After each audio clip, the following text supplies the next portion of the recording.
I do. Hey everybody, welcome to the Growing with Fishes podcast. I'm Steve. Good answer.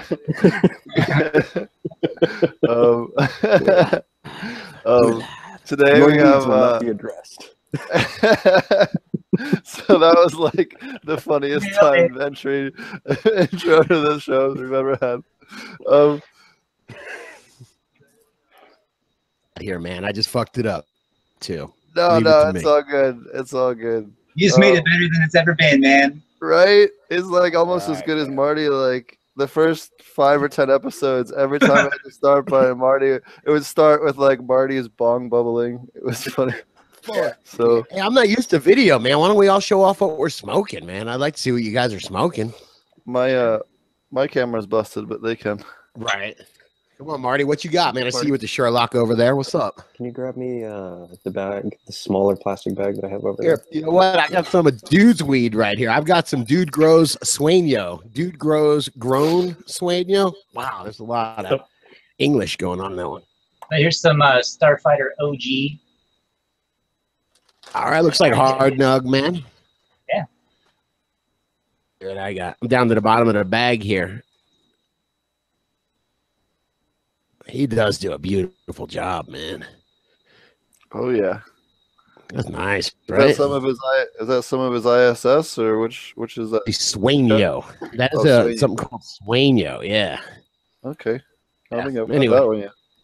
And I got a couple days until I start smoking again because I'm just starting up a new job. I'll know for sure if I'm getting tested on Monday, but I got a little of Monet Afghanimal right here from In-House Genetics. I'm just waiting to get going with.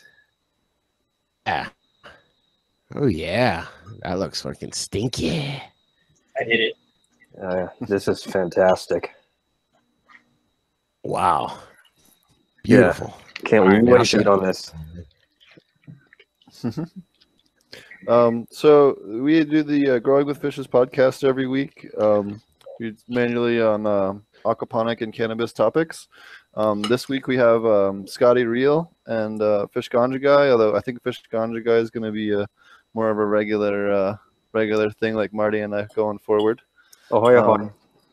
Scotty's going to yeah, for those of you guys that don't know, Scotty is from the owner of Recharge, and he also runs the Dude Grows show over there at Dude Grows. So if you guys haven't checked it out, definitely go check it out. I think you guys have the largest or longest podcast in terms of number of episodes and hours of anybody now, I think, if memory serves me right, which is really awesome. I remember back when you guys got started, back when I still lived in Colorado. It was awesome all those years ago. Not just that, but their consistency too, as far as their releases compared to everybody else. That's what really brings people back. Yeah, they're not. It's a lot of fun doing this stuff, man, and learning all this stuff. So why not do it every day? Yeah, they're not assholes like us who skip weeks. You know what, though? Come on, it's getting hard. It's hard to be consistent. So you guys have a big cup coming up. Do you want to talk about that and tell us a little bit about what's been going on at Dude Grows? You guys have revamped your website. You guys have all kinds of cool stuff going on over there. Yeah, man. I mean, I don't want to hog the podcast, but we are doing a cool event. I think we're going to cap it at 50 strains, and yeah, I just want to taste everybody's weed, everybody's cannabis. Yeah, right there. I think I'll be tasting Fish Ganja Guy's cannabis, man. Maybe that bud right there. But the idea is we all talk about this. It really is an art. You know, it's definitely some science, but there's definitely a lot of art in it. And your personality absolutely comes through in these, in these plants. And I don't know, it's just a real joy to just check out how everybody's doing it. And yeah, in a smokable form. Yeah. But that is 4/15, April 15th. It's the Saturday night before 420. And we're going to be hanging out at Cultivated Synergy in Denver, smoking a ton. We're going to be judging. Shit, if you guys got time, I'd like to run the judging by you. We'll bullshit about it. Because, man, how do you judge 50 strains in one night, right? You can't. Maybe that's And then are you guys limited to just flower? Are you guys also doing concentrates? Do you have different categories? What is I'm going to ignore it this year, man. I think 2017 is the year that we stop ignoring concentrates. I mean, don't you think? There's just too much. I had my So many first different low kinds now. temperature rosin dab recently from a guy named Dax from Daxtractors. It was just one of those, whatever, however many tons of squeezing to get the resin out or the rosin out, I guess. And it is freaking amazing. When it's done right, it is like, I don't know. It's a joy. I'd say it's a work of art, but Yeah. But do you think that doing all the rosin or the dabs and concentrates might sideline some of the judges because of the potency? Will there be couches available for recovery time? thinking about that. You guys ever been to Amsterdam where they've got that big chair in front of the coffee shop? And you always wonder what it's for. And then every now and again, you'll see some dude like kind of passed out in the big chair. Last time I was in Amsterdam was 13 years ago. So I think things have changed since the last time I went. Well, do you guys remember? I know Scotty probably remembers back before they started cracking down on the cannabis cups in Denver. The last big one they had, remember, it was down in southern Denver, and they had the two big buildings where the thing was in, and there was this alleyway in between with all these couches, and there was all these out-of-state people that were just blacked out in that alleyway. It was the funniest thing. It was just all these blacked out zombies because there was all these people that were like, yeah, no, I can do all these dabs and all this stuff. No, you can't. You're not from Colorado. The first cannabis cup, my friend did his first dab, and he's a big boy, man. Probably 240, really stocky, and he got the whole wobbly knees thing, and kind of, we had to grab him. And I don't know, it was not easy to grab a 240-pound guy and keep him up. But yeah, immediately, man, like a wobbly knee kind of deal. Yep. As long as out here, they have these events called smoke sessions in California, and there's a vendor out here that how a lot of the different events back festivals and stuff, they have those giant turkey legs, the Viking style turkey legs. Well, this guy does a weed infused Viking turkey leg. It's freaking awesome. Wow, man. Could it get any better? Right? I mean, my whole life, man. It's like he answered like 2 birthday wishes in one. Right. So do you want to talk a little bit also about what's going on at Real Growers and give people, if they don't know, a little bit about Recharge podcast up, man. Do you guys talk about whatever you want to talk about, and I'm going to try to fit it in, man. That's how I do, man. Well, we love to get your insight on some of that stuff, and well, trying to fit it in is a good rule of life. I can get behind that. Hey, all of us, man, are you guys into that? I'm a microbe guy. If people don't know, I'm really trying to learn about microbes, and that's why I love being friends with the fish people, because they won't pull no punches. If your microbes are shit, it won't work. You know what I mean? So they'll be the first to tell you. So that's why I like getting the real feedback from aquaponics folks. But yeah, I'm a real big microbe guy. I have a product called Recharge, and just try to learn as much as I can about soil microbes along with these guys. So it's pretty fun. Man, hey, are you guys into that, like Hidden Half of Nature? Have you guys gotten that book, the David Montgomery book? You guys into that guy at all? I haven't gotten that one. No. I have the what is it? Teaming with microbes and teaming with. Yeah, I'm tripping on all that information. I'm starting to really freak out. Like in that Teaming with Microbes book, he talks about going to the Epcot Center and seeing all this fancy hydroponic shit back in the 90s. And looking at these sad ass plants, man, that were just like getting like a fraction of what they needed. It looked like malnourished, kids or something. And I just been really tripping on that point lately, man. I'm sure you guys are into it with, because aquaponics is a nutrient dense program.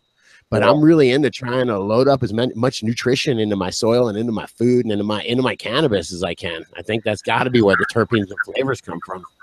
Yeah. Hey, Steve, I'm trying to get JR on the podcast right now. He says the link's not working, but did you get that message I sent you yesterday, Scotty?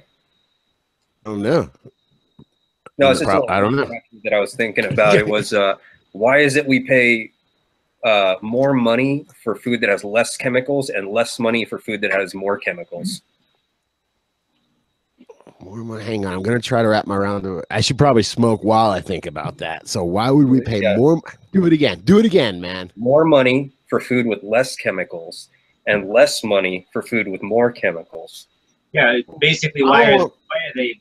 They have to pay for that to put it on there. So why does it cost less to have it more? Like, why does it cost more for them to do nothing to it? So I think it's kind of what you're trying to say, right? I don't know, Fish Ganja was clarifying something with me. Didn't hear you, Marty. You know, I'm just saying, I guess if you'd have to be really thoughtful about how you planet stuff. Like when Steve showed me his the aquaponic system, where it's the deck over the basically the pond, I guess, and then the greenhouse over that. You think about like how thoughtful of a system that is, and how space efficient of a system that is. You know, it's things like that I think they're calling them like the new agriculture is what they're calling it, because the old way just isn't. I don't want to use the word symbiotic, and so I feel like we should all smoke if I say symbiosis, but it's not symbiotic with the soil. It's the soil. Yeah. Right. And so without the micro presence, then whether you're doing aquaponics or you're doing soil-based stuff, without the microbes, you're like completely reliant upon humans to control everything, and we kind of suck at it. So well, not only that, so you need those mycorrhizal networks and those bacterial networks to input the plant, the nutrients into the plant. Without that, you don't. It almost works. The analogy I love to use when I teach classes is it's like a restaurant. Okay, any Joe Schmo can run like a hot dog cart, but he can only really do like one person at a time that way, and it's very inefficient. But if he's like a 5-star restaurant and he's got chefs, sous chefs, food preps, waiters, waitresses, bussers, a hostess, all those other components that aren't the customers or the chefs, are your microbes, and all those different functions, the customers of the plants, the chefs are the nutrients, and you need all those other components to properly serve, a well-balanced large group of people or plants or, organisms or whatever. But what if you have a food truck? Naturally, it's like that. Naturally, you're supposed to be loaded with microbes, man. They're supposed to be all over you. That's why I almost shudder now. I see like I was in Panera Bread, which I probably won't go to anymore. I think there's a bunch of things wrong with that place, man. But I was there, and they were just, first off, they had a big sign that said, "We serve clean food." That's pretty interesting, because I don't know if I want my food stuff, hey, there they are, man. Hey, what's up, guys? What's up, big guy? JR? How you doing? Doing good. Awesome. About Panera Bread, they say they serve clean food there, and then when you walk out, they got antibacterial soap for you to fucking wash your hands with, man. Well, how reassuring is it? Is it an alternative to not clean food? I don't know, but I feel that's pretty. That's what I'm wondering. It just makes me think about that. This food gets around. When did possibly that become a marketing point? Clean food. Yeah, it sounds like that's a goal. Yeah, I don't know. That's kind of. I can try to turn this bitch around and see my no-till bed. My no-till bed is going fucking nuts. I don't know what to do with it, man. Sure. I'm going to talk about that a little bit. Do you want to talk a little bit about no-till for those that don't know about it? We haven't really had anyone mention it, talk about it much. Hey, give me a sec. I'm gonna see if I can turn this biatch around and get a little bit better view. It's kind of lame with the green screen. Sure. Hey, Scotty. Question for yes, you sir. real quick. Since you're getting into no-till and you've got us fish farmers right here, since we garden without actually tilling soil, are we technically no-till gardeners? Yeah, I'm moving around. I tell you what, let me stew on that for a little bit, man. Man, you got the thinking questions, homie. Hey, my question for you, Scotty, are you noticing that the way you water, how often you water is different? I am hempy. I'm totally hempy. I'm believing in this yeah, hempy. I'm going to try to show you guys around. I'm going to fire up. Give me like a minute, man. I'm going to bail out for a second. I'm going to fire the 630 up. I'm going to move some shit out of the way. And I'm going to show, because I do have some weird shit going, and I do have a little space for an aquaponics. I want to show you guys a little 100-gallon reservoir I got for aquaponics. I'm thinking it over, man. That's why I'm buddying up to you guys, man. I think after you smoke some of Fish Ganja guy's stuff, you'll like it. The finish on it is just so good. I got a feeling. All right, hang loose, guys. Give me a second. Yep. So welcome, JR. We haven't had a chance to talk to you much. We'll switch gears for a second while he's getting straightened out. Do you want to tell us a little bit about what you do and your involvement with both DGC and kind of how you got into cannabis? Sure. I've been into cannabis since I was in high school back in the 80s, and I started cultivating my first plant I ever grew was my junior year of high school. So it's sophomore, summer, junior year, and I planted my first plant back then, and fell in love with the idea of growing. And one of my best friends, his dad was an indoor grower, and his weed was outstanding. I mean, I was fortunate enough that when I grew up, I was at the age to where the commercial bud wasn't really popular. If you didn't have killer green bud, then your shit wasn't even out there. And so I was lucky enough to grow up during that era of indoor, which, in our country is pretty rare for that time back then. And so watching him, I went into his room when the lights were out, and he whole plant hung everything and bucked all his fan leaves off. And I opened the door, and it looked like a silver thaw. It was just some of the most beautiful weed I've ever seen.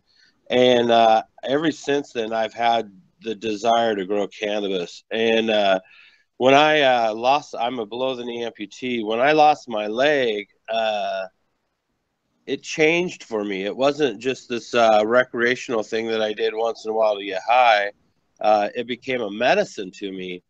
So that totally changed my whole approach in the way that I viewed cannabis. And now I'm really excited to start looking at some alternatives to the bottle and this soil situation that I'm in all the time, because as a below the knee amputee, it would be a lot easier for me to drain water, say, and fill up water than it would be to carry in bags and bags of soil. But on the other side of that, I'm the kind of guy who has to see it work for others before I'm going to throw away, what I'm doing and jump on, what I mean, all in. That's one of the reasons I was telling you before that I want to try and get you into. I'm curious about aquaponics, and I would definitely into it a little, because you don't have to deal with those huge bags of soil anymore. You just have to hydrogen for you once, and you're good. Yeah, I mean, that seems attractive to me, that part of it. I wonder how you can regulate and spoon feed certain nutrients at certain times when you're dealing with fish, though. That was my biggest question. Go ahead, Steve. That's why we use a method called dual root zone planting, which allows us a shallow soil layer in the top, 40 to 50%. That allows us to have, the upper part of the root zone can have a little bit of, kind of like a spongier area that allows for terrestrial microbes, mycelium, your fungi that don't be wet all the time. And then you can also, add concentrated nutrients to that, and the plant will happily uptake it. You guys see that? It's the same. I do. It looks beautiful. So I just transplanted this one. So it just got put in here. But that's basically what he's talking about. So inside of this pot right here, there's still media filled up to here. So the soil doesn't start till above this, so it doesn't ever get wet. And the roots grow down through. And if you want to top dress something, then you can feed it into the top, and it doesn't get all the way down into the system. Wild. That's amazing. And so setup wise, how often, are you rechanging all your hydrogen and all that kind of stuff? So you can reuse the hydrogen and pretty much indefinitely. Basically, it'll break down over time. The biggest thing that breaks it up is freezing it. But the best way to, what I do is I have like a diamond graded piece of metal with a little frame around it, and I just take it. What I do is once I harvest the plants, I let them sit out and dry out for like 2 weeks, and then the soil layer all dries out completely, and then I can basically just pull that soil layer right off the top, between the burlap at the bottom and the soil on top. I can pull that soil layer right off. Then I just dump the media into that diamond graded metal mesh, and then the soil falls through, the balls stay behind. I can kind of run my hand over it a couple times, and right. then rinse it, give it a quick rinse, and then reuse it again. I'd say once every like year or two, what I'll do is just for any excess fish waste that's accumulated in the hydrogen area that made it through my filters, I'll create like a spear, and I'll just flood the bed up, have the outlet aiming away from the return in the fish tank, but to like a waste bucket. And I'll just blast everything off the bottom with that air spear, and it's super, super easy to make. And that'll just give brand new life back to your system after you empty all that gunk out. And that's only like if you have a lot of waste going in, do it like every 2 years or so.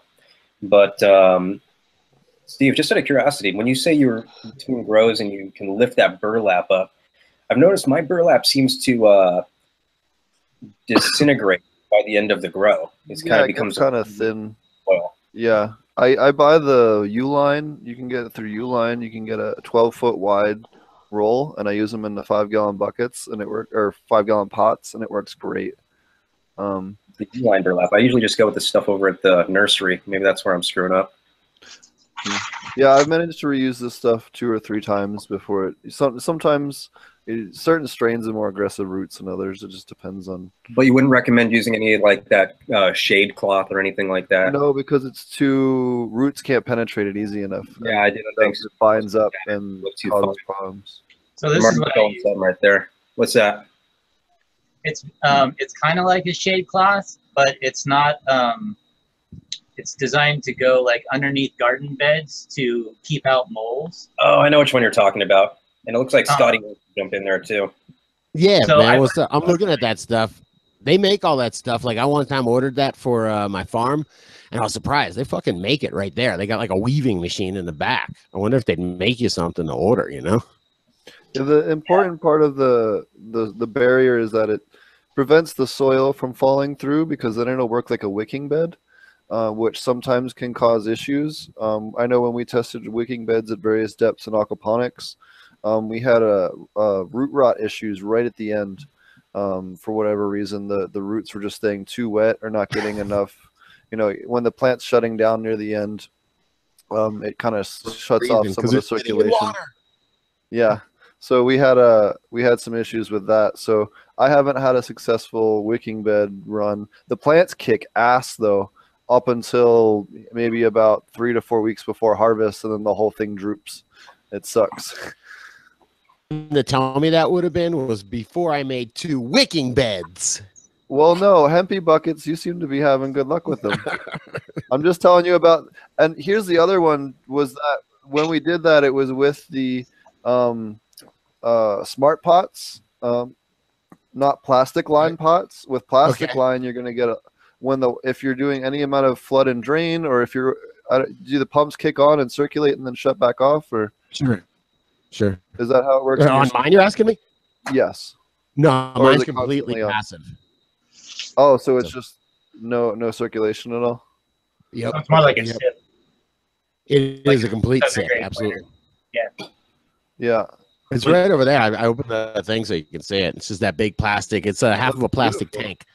Like a 300-gallon plastic tank. Last time I saw him, it looks super dense. Crazy. It would be a good lesson in how to take something that's growing into the lights and chill it the fuck out, though. I can definitely take those and chill them out with some little creative pruning. I mean, not pruning, rather, staking, rather.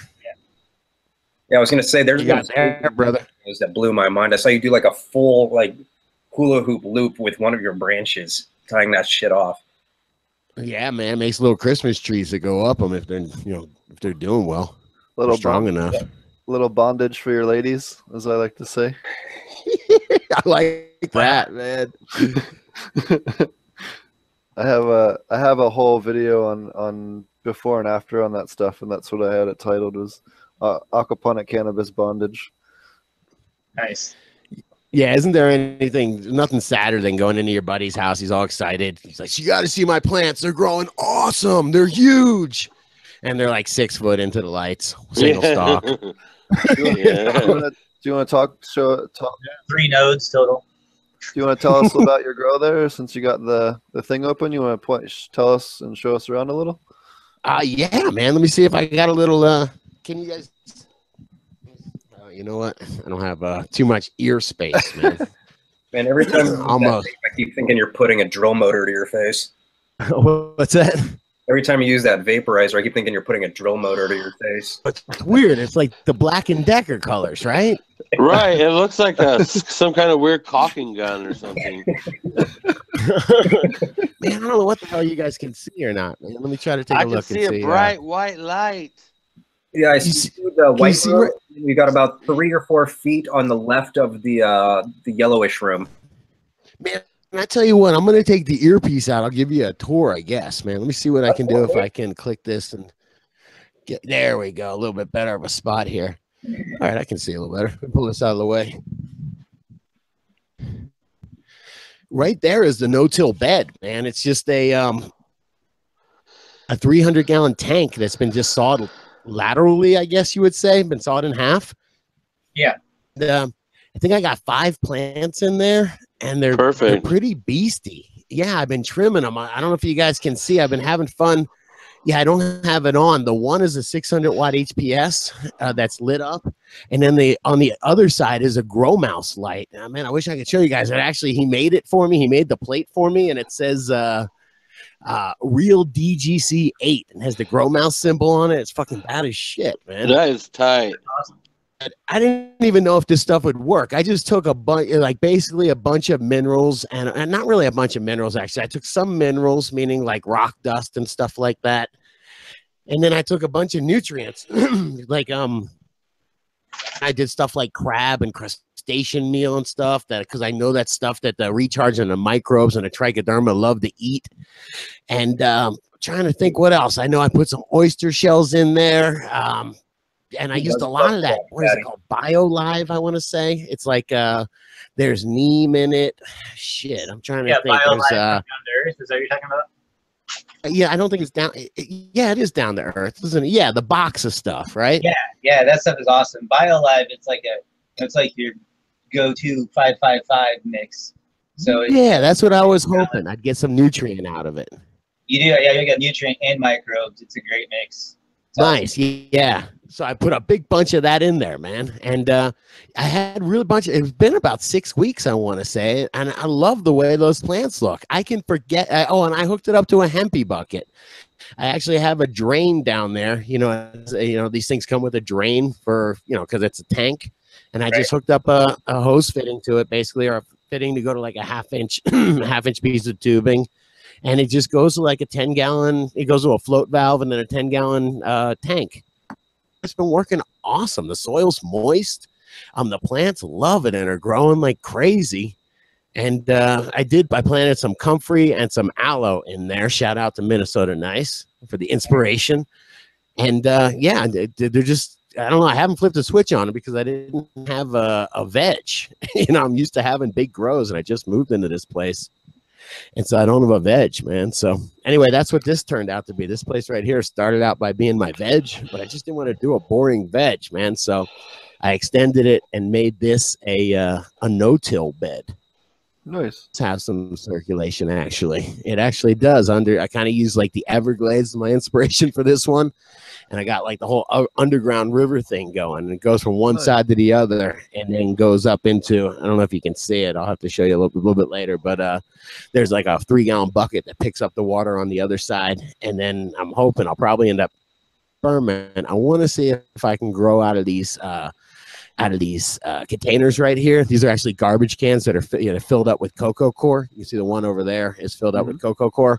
I want to see how far it'll wick up with the hemp system. It'd be cool if it wicked all the way up 3 foot. No, it'll wick up about 2.5 feet. 2.5 feet is about as much as it'll go. Yeah, and you see how I got the holes poked in there? I figured maybe I'd put some hot peppers in there or something. I was thinking something that cannabis that bugs hate rather. I don't think bugs The really bug like sage? hot peppers very much, you bugs know? I like hate- sage. You do I don't know. Like marigold, Okay. sage, Yeah, rosemary. help me out, man. All of those are bug repellents. peppermint. I know garlic, Peppermint will attract spider mites. Will it really? lemongrass, I think. Because I know like lemongrass, the oil over in the Kapow, they use it because lemongrass. Yeah, lemongrass. But lemongrass is a highlight plant. It wouldn't do well under a canopy. The rosemary and the marigolds would do just fine with crappy lighting. Sage Nice. is probably my Yeah, favorite. Sage would also do well too.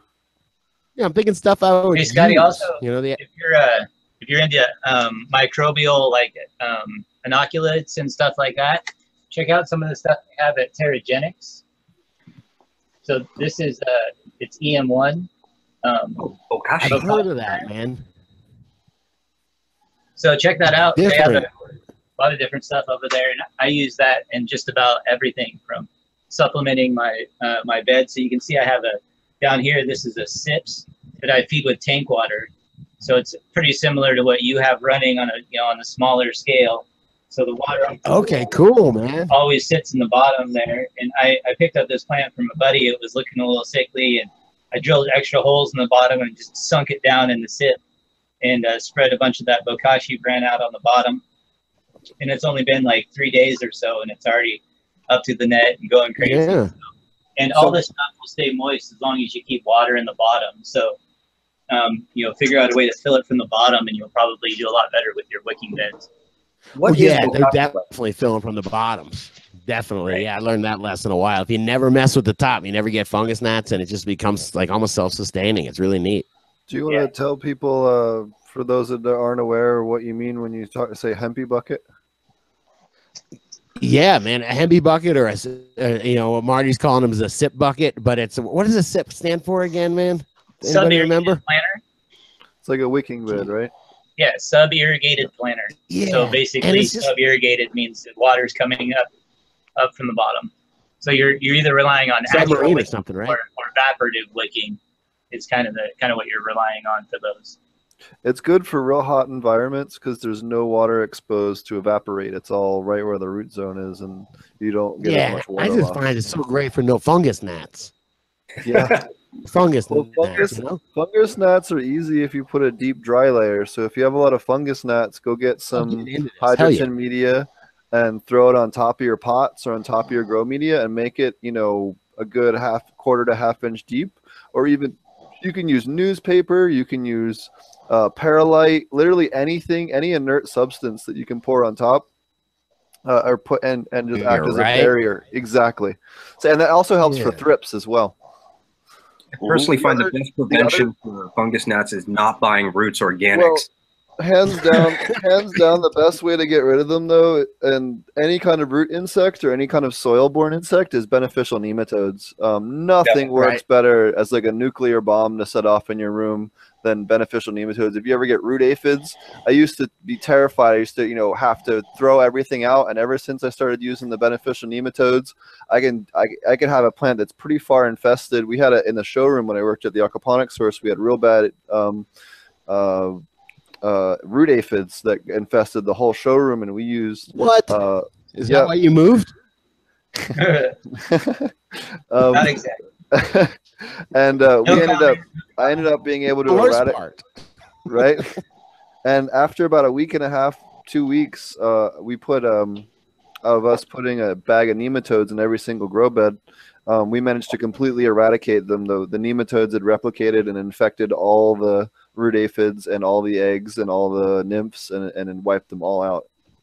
Dude, I'm glad I showed up just for that, man. You're telling me we have a cure for root aphids? Dude, any kind of root mites, dude. I'm so not even afraid of them anymore. For those that don't know, beneficial nematodes are a little tiny parasite. They attack over 250 different species of insects. They're great for fleas. If you have a cat or dog, you get fleas in the yard. You can sprinkle it around the yard. It'll kill any of them that laid eggs or the adults that are still lurking around your house. You can put it in the carpet.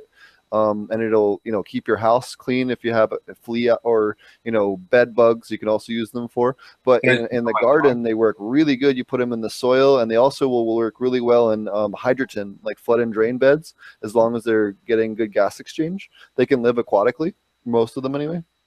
And they will completely annihilate any root bug or root aphid issue you have. You just introduce, it comes in a bag on like a granular, almost like an oatmeal type stuff, and you sprinkle a little bit in each of your pots, and you water it in, and it'll introduce them to the root zone, and they'll basically go in, they'll infect the eggs, the nymphs, and the adults, so they get them at all life stages because they're a parasite, and they'll kill them, and they'll keep replicating, you know. So if the worse your outbreak is, the you know, the faster they work once they start breeding, because they have a high food source.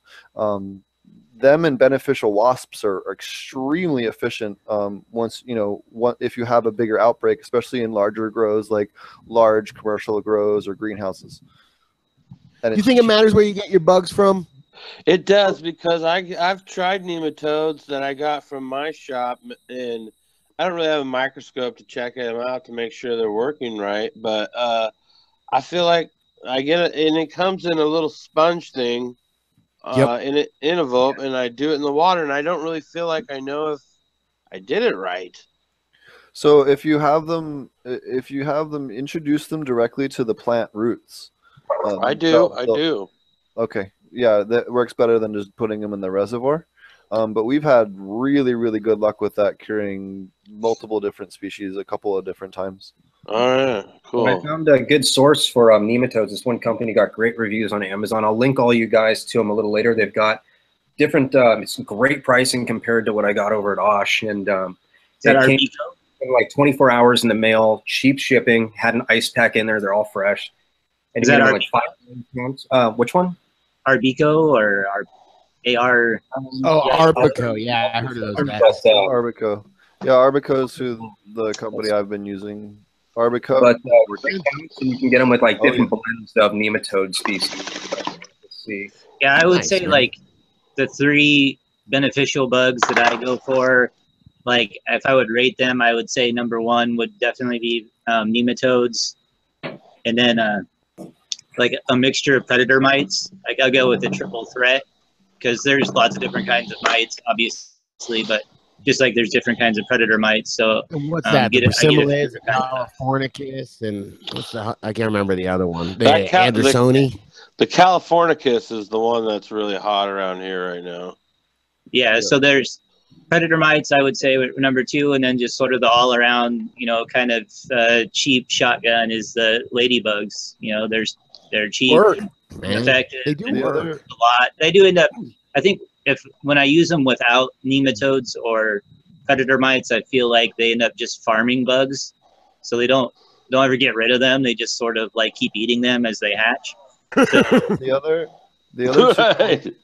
the other two I wanted to mention is the 7-spotted thrip. Normally you wouldn't recommend thrips for someone's garden, but 7-spotted thrips are little mite murder machines. They almost exclusively feed on mites, and for those of you who don't know, about 30% of all thrips are actually predatory. But a 7-spotted thrip you can order on some of these different websites, and they are really good, and in my opinion do a better job than the predatory mites. Even they consume more, they're more voracious, they breed faster than the predatory mites, and they have a wider humidity tolerance, so which can be an issue for the mites. A lot of the beneficial mites have a very small humidity range. And then the other one was lacewings. They're really good as a generalist. Yeah, I've heard of those. They do green really lacewings been around forever. Yep, and their larvae are really good for attacking the mites. And then pirate bugs are the other ones that I've used, especially against larger insects like caterpillars and that kind of stuff. Yeah, I was watching this. Go ahead. What's up? No, I'm going to take it way off subject, so hit it. Well, I was watching this one segment, and it shows these guys had in an envelope tied around the base of the plant were their beneficial bugs, but they were on a time release. Do you know about? Oh yeah, I seen those. How does that? Those time release sachets? They're called. How's that work? some bugs come like that, man. They're bad as shit, man. It's awesome. Some of them have different gestation periods, so they're basically just putting different aged eggs on one container. Okay. We should So all they're cycling. Hopeless Okay. gestation period every time, you know. Yeah. So actually, I actually know a lot about beneficial insects. My uncle used to be an Imagineer for Disney. He's like super smart. He writes musicals and all kinds of crazy stuff. Right. And anyways, one of the things that a lot of people don't. Grower is an Imagineer. Yeah, you sit around and invent shit for Disney all day. Yeah, right. I thought I had a good job. He actually ended up quitting in solidarity with his boss when they fired his boss when they found out he was gay. He quit after they fired him, which I thought was really awesome of my uncle. So he's a stand-up guy, in my opinion. Shout out. It's pretty cool. Right? You got to make change, man.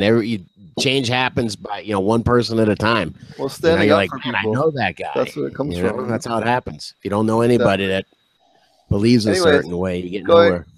I'm getting off topic. Going back to why I'm even bringing this up at all. So I actually got a tour of Disney's insect production facility back when my uncle worked there as part of, they have like a family tour they give you. Disney is the largest breeder and largest producer of beneficial insects in the world. They produce more pounds of beneficial insects than anyone else, and they do almost exclusively beneficial insect control in all of their parks, which a lot of people don't know, and it's really cool. They don't use any pesticides in any of their parks, which is really neat. It is. My friend is an entomologist and works with them. Yeah. Man, can I die? Farm, and Disney called me up and ordered like 10 bamboos from me, and I fucking turned around to my wife. I'm like, holy shit, we just got a test order from Disney. We're gonna be rich. And they never ordered again, and I went back and seen, man, and they made like thousands of bamboos with my bamboo, man. Those guys are so fucking smart over there, man. Hey, Scotty and Marty, this is the brand I was talking about right here. Computer's slowing down because of the screen share, but it's Nature's Good Guys. It's got 4 out of 5 stars right here.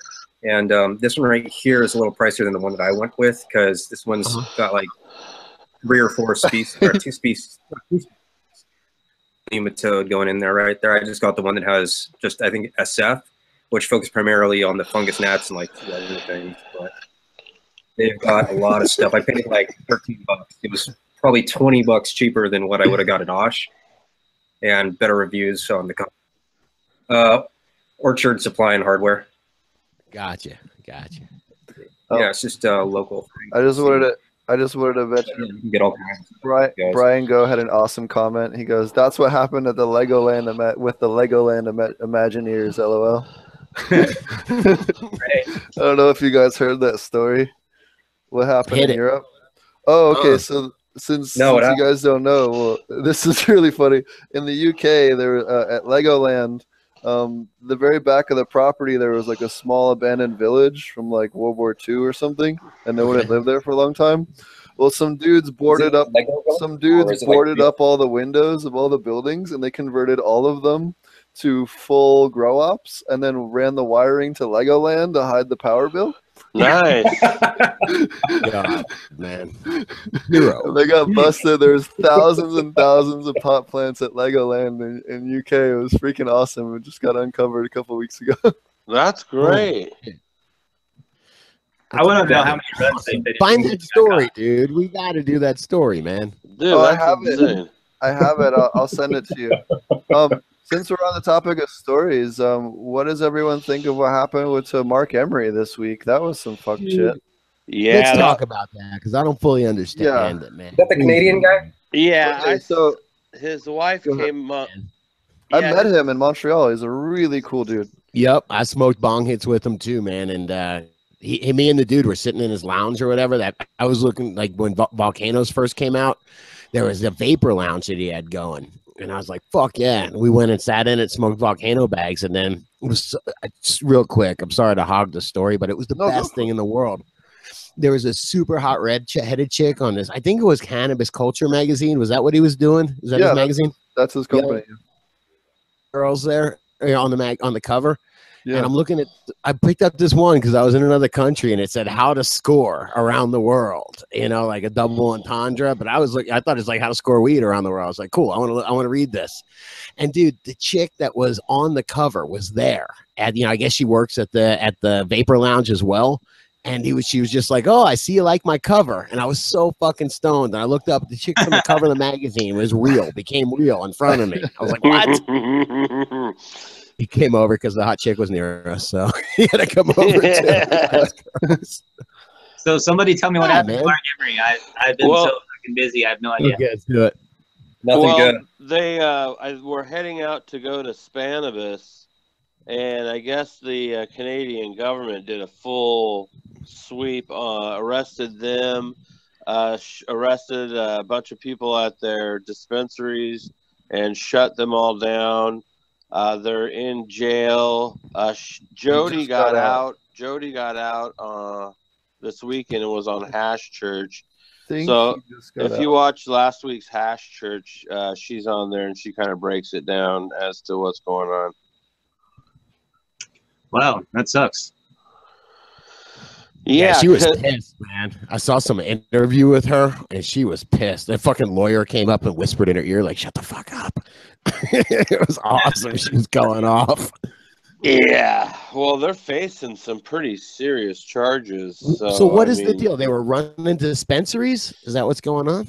Yeah, they have several dispensaries that they've been running, and they have the magazine, but they also have an activism side of things that they're also part of. And Mark, the Bubble Man from Hash Church, he's been friends of theirs for a while, and he said that Mark has been taking care of the cannabis community in that area for quite a long time. He's the guy who fronts up the money so that dudes could go set up somewhere and start growing cannabis. And he was always kind of that kind of guy who's always putting his money out there and trying to support the community that way. And they like to call those guys kingpins in court. Yeah, totally. Totally. Not cool. Right. So I think, I hope they've got really good attorneys. Yeah. Shit, man. That's, it's unfortunate. It's at the cost of sometimes people's asses, that this, they are putting their asses on the front line. Right, and I feel like with our current political situation, I'm a little concerned about that for, guys like us who put our neck out there. Guys like everybody on this call. Yeah, I know. Guys like us. Yeah, but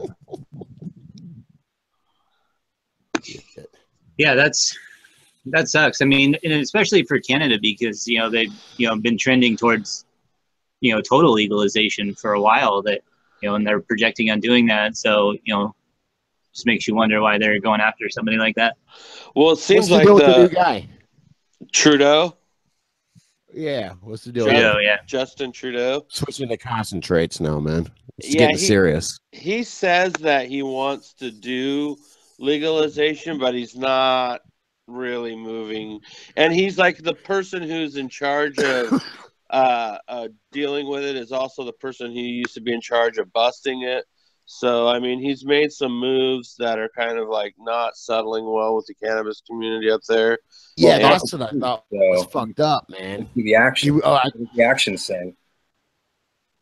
I was just saying real quick that Jody Emery was saying that the people that are put in charge are having legalization go forward, but the people they're putting in charge are like the fucking cops and shit. You know what I mean? It's like the same people that were completely opposed to it now somehow got control of it. Yeah. It's fucked. Yeah. That really freaked me out when I heard that. Right. I mean, what do you do with that? I mean, you just got to be, trudging forward on your front, knowing that this asshole is constantly going to be trying to knock you down at every step you take. That's what me and who was it, man? We were talking. I was talking today, and God damn it, I can only think of his real name. And we were talking today, and a Jester, and we were talking about so hard of his name. I can't remember what we're talking about. All right, I'm putting the fucking dad break. About the douchebags that fucking you see like you know, not like more like Philip Morris and the way they market cigarettes and the way they do it in a real like slick douchey way. And you wonder how long it's going to be. How long can you hold them off until they show up in the, at cannabis? Wanting if I can take that and have Joe Camel for cannabis and, right, give you a free backpack with Marlboros. Crap, Hey, man, I love my Marlboro kayak that I got from my brother.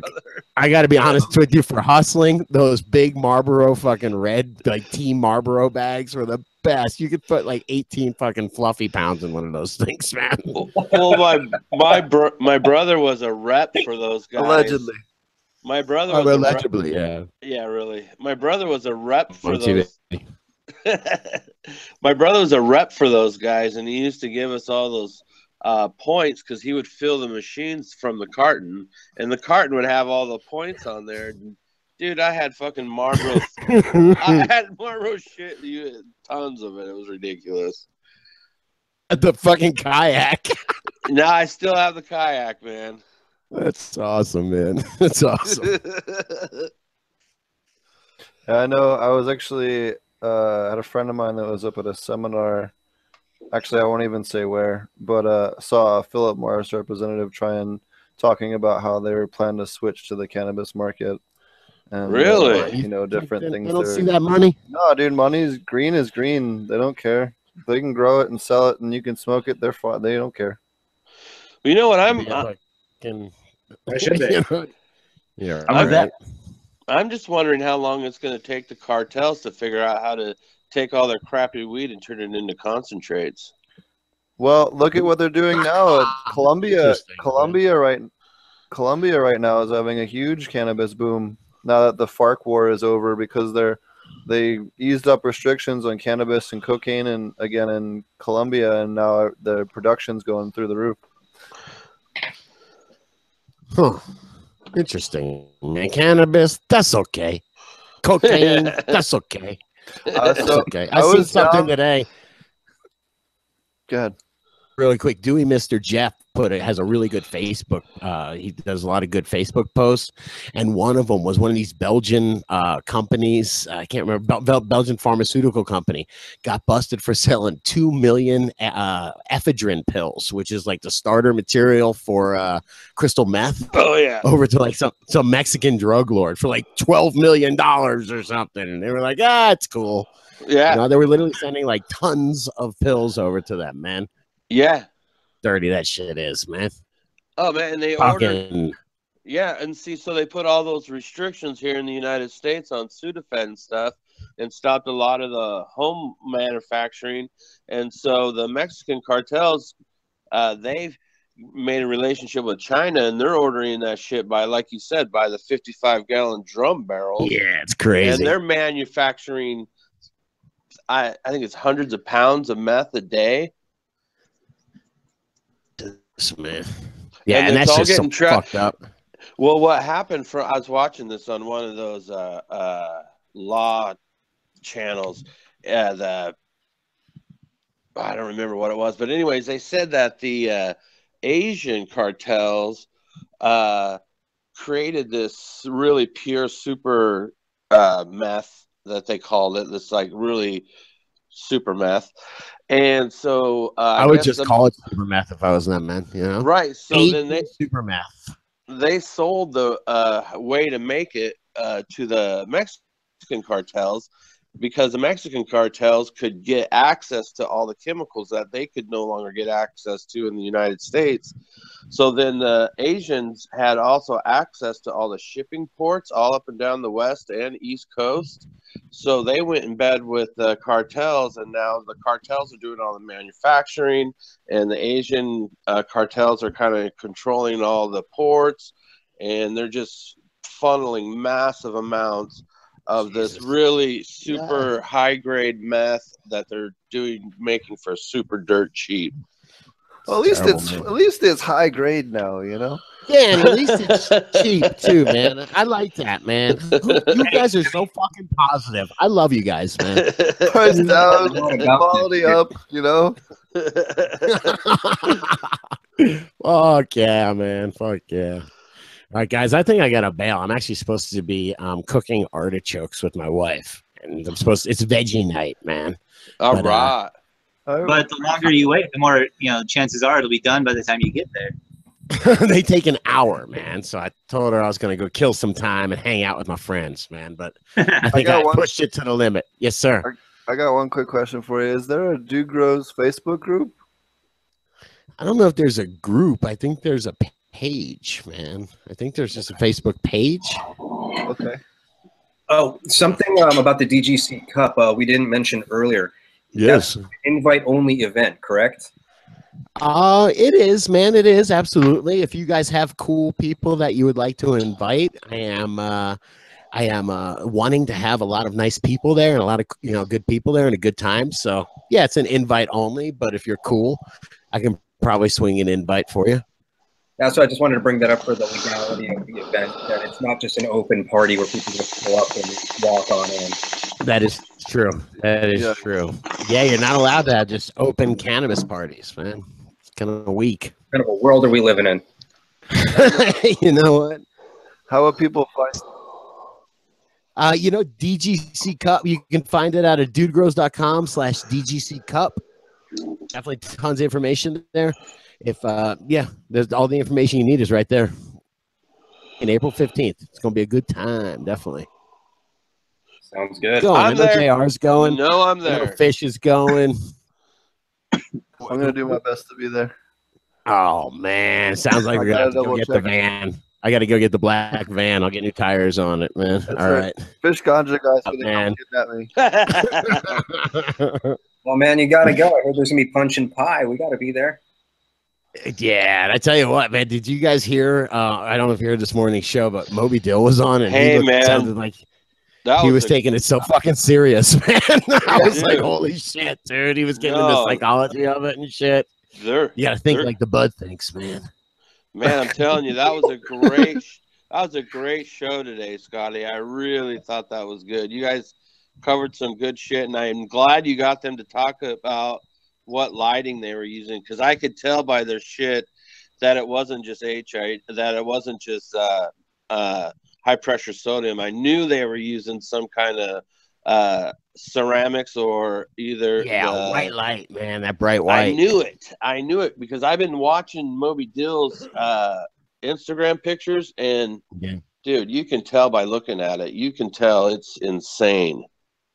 Sure is good looking.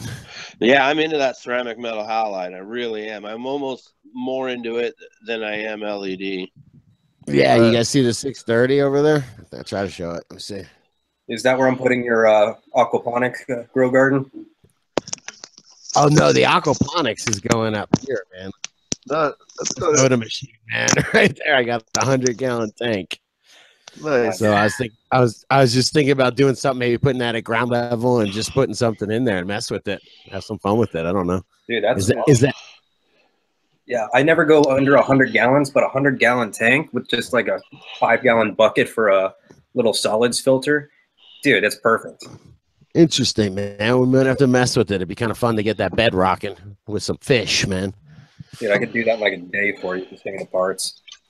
Good. I'll see you. See you in a few weeks, man. All right, cool. guys, I'm outie. Thank you so much for letting me hang out with you guys. Sorry I hijacked your show. Where can people find you and your podcast if they want to follow the Dude Grows and check you guys out? You know, man, you can just yell Dude Grows at your phone. It's 2017. I love it, man. I just yell Dude Grows. I say, okay, Google Dude Grows, man. And that seems to be enough these days, man. Oh my God, you ain't kidding, brother. You ain't kidding. I figure they're already watching me. It's okay. It's probably a cake job to watch Scotty Real, right? Yeah. You imagine there's like one FBI agent assigned to like just watch weed shows all day. Yeah, man. I just want Jackie Chan to play me in the movie, man. I'll see you guys, man. Be good. Later, Scotty. Thanks again, buddy. Bye-bye. Alrighty. All right. Well, I got a few more minutes, guys, before I have to help Fish Ganja wife clean the apartment up. So what's new with you? Not too much, man.